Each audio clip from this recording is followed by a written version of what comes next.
Let's take a look at a new feature in version 9 we call Shuffle. Shuffle is a paper-saving feature. Right now I'm set to an Epson 9900 printer, so it's a large format printer. I have a user-defined page size, 44 inches in width and 60 inches long, so it's a fairly large page. Now if we look at the images I have laid out here, what I've done is I have the images sized the way I want them, but they're not placed in an optimal fashion. So if I went ahead and printed right now, I'm going to waste a lot of paper. Now what Shuffle allows us to do, and I'm going to bring up the Shuffle menu. Shuffle allows us to invoke an algorithm that automatically figures out how to save the most paper.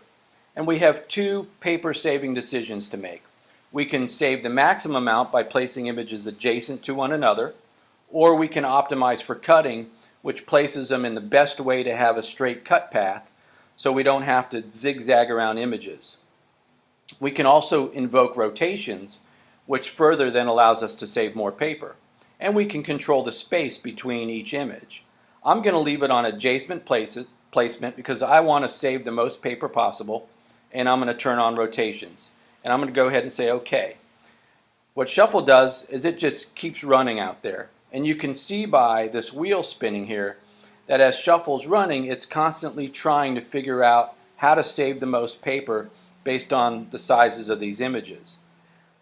It comes to a pretty good decision right away, but it'll stay running, and you can see right there that it made another change. If I'm happy with where it's at any point in time, I can go ahead and say accept.